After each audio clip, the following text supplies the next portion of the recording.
Friends, जय माँ बगला मुजनवासी। देखिए मेरी माता रानी तो आ चुकी है। अभी इन्हें पूरे गहनों से सबसे सजाना है। आप एक्चुअली क्या है पता है, मैं ये वीडियो इसलिए बना रही हूँ कि बहुत सारे लोग ना मुझे कमज़ोर समझते। सबको लगता है कि विद्या देवी ऐसे कैसे काम कर सकती है, इतनी बड़ी बड़ी यात्रा करके आती हूँ। बुरा बात इसका लगता है कि मैंने खाटू श्याम बाबा के दरबार में चांदी का मुकुट चढ़ाया 1.25 किलो का, है ना। उसके बाद करीबन 1.25 किलो का बांसुरी बनवा के चढ़ाया, गदा चढ़ाई, सब कुछ किया। और आज मेरी कुल देवी माँ विंध्यवासिनी मेरे घर में खुद आई हैं, तो मैंने उनके लिए जो पहले से तैयारी करनी थी, शायद मेरी गलती कि मैंने तैयारी नहीं की। कोई बात नहीं, माता जी ने मुझे मेरे शरीर पे इतना पिन्हाया है ना कि मैं उनको पिन्हा सकती हूँ आराम से।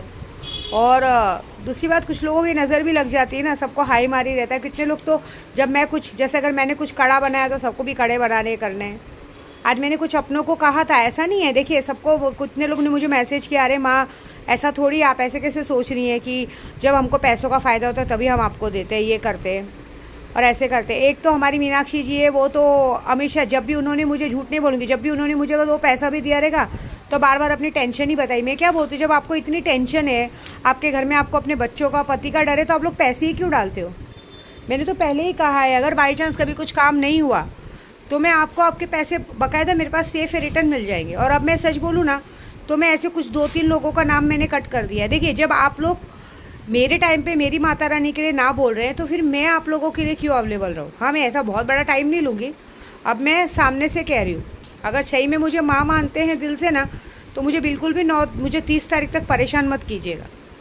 30 तारीख तक अभी जिनका जो भी पैसा है, मैंने आज ही गुस्से में आके सामने वाले को, क्योंकि जो बड़ी रकम आने वाली है वो आने वाली थी 30 तारीख को, तो भी मैंने 1-2 जनों के लिए 24-25 को मंगाई थी कि उनके पास आ जाएगी तो 27 तारीख को माता की चौकी, उसमें भी काम आएगा। लेकिन नहीं, मैंने अब सोचा है कि जाने दो, जैसे जहाँ तुम लोग 24-25 तक सब्र रख सकते हो और 2-4 दिन सब्र रखना। 30 तारीख को तुम्हारी चीज़ ही मैं तुमको दिलवा दूंगी। और तुम्हारी चीज़ नहीं, तुमने अगर मुझे 1 लाख रुपया दिया रहेगा ना, मैं 2 लाख करके डलवा दूंगी। अब मुझे आगे कुछ नहीं करना है। देखिए आप खुद ही देखिए, माता रानी को सर से पाँव तक अभी गहने पहनाने, और मैं पिन्हाऊँगी। माता रानी ने मुझे इतना पिन्हाया ना कि मैं पिन्हाऊँगी। लेकिन एक बात याद रखना, इस बार किसी ने एड़ी चोटी की जोड़ लगाई है कि मेरा नवरात्रि बिगड़े, ये करे। एक बात याद रखना कि एक आज अमावस्या के दिन, कल माता रानी का श्रृंगार होगा, सब होगा। माँ हमेशा सबको सदा सुहागन रहने का आशीर्वाद देती है। मैं माँ होने के नाते यही कहूँगी कि जिसने मेरी नवरात्रि बिगाड़ने की कोशिश देखे आप कितना भी करेंगे, जो चीज़ होनी वो होके रहती। माता रानी को घर पे आना था, वो आ गई। तो जिसने ये चीज़ बिगाड़ने की कोशिश की ना, ये लिख के लेना, मैं माता रानी के सामने बोल रही हूँ कि आपके माथे पे लगाने के लिए सिंदूर नहीं रहेगा। जिस तरह से आज आप लोगों ने इस पूजे में, मैं सिर्फ उनको नहीं कह रही हूँ जिन्होंने, मैं जिनसे पैसे मांगे उनके लिए नहीं कह रही हूँ भाई, उनके पास नहीं था, नहीं दिए, जाने दो। फिर मैंने भी उन्हें कह दिया कि कोई बात नहीं, 30 तारीख को चीज़ें आने वाली, 30 तारीख को ही जाएगी, क्योंकि वहाँ पर भी कुछ करना था। लेकिन जितने लोगों ने पूजा पाठ करके इसमें अड़चन डालने की कोशिश की है ना, एटी चोड़ी की जोड़ लगाई है, देख लेना जिंदगी भर तुम लोग कभी सुहाग की चुन्नी नहीं ओढ़ पाओगे। तुम्हारे शरीर पे कभी सोना चांदी तो छोड़ो, पित्तल का सामान भी नहीं टिकेगा। मंगलसूत्र के नाम पे काला धागा भी नहीं बंधेगा। ये बात याद रखना। जितने लोगों ने, देखो जो लोग, मैं भी खुद भी हूँ, मैं इतनी बड़ी पुजारिन होकर भी कभी किसी की यात्रा पे जाने के लिए, किसी के पूजा पाठ में कभी अड़चन नहीं डालते। उल्टा हम लोग खाना पीना सब में, हर चीज़ में मदद करते हैं। मैंने अक्सर देखा है, लोगों को हम कितना भी भर दें, लोगों को हम हर एक चीज़ से सुख दे दें, गहना, पैसा, कपड़ा, हर तरह का सुख दे दे, लेकिन तो भी उनको वो चीज़ नहीं चाहिए। उनको इस बात की जलन है, इस बात का गुस्सा आता है कि अरे हम इसका बिगाड़ रहे हैं, हम इसको बर्बाद करना चाहते हैं, तो भी ये हमारी चीज़ों को दे रही है, कर रही है।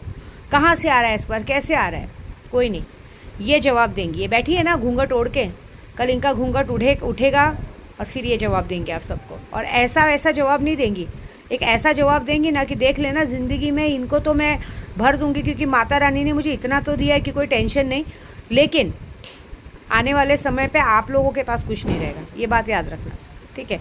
और अब मुझे किसी से कुछ भी नहीं चाहिए, 1 रुपया भी नहीं चाहिए। हाँ, इतना है कि 1 रुपया तो नहीं चाहिए, लेकिन अब 30 तारीख तक सब शांत बैठना। 30 तारीख तक आपको आपकी चीज़ें मिल जाएगी। मैंने नाम कट कर दिया है, और जिन लोगों को तो 30 तारीख को फ़ायदा है ही।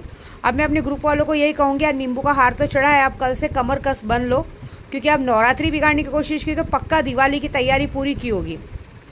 तो अब हमें इन्हें दशहरे तक, इस बार रावण का नहीं, इस बार सूर्पनखाओं का मर्दन होगा, मतलब इस बार सूर्पनखाओं का दहन होगा, ठीक है।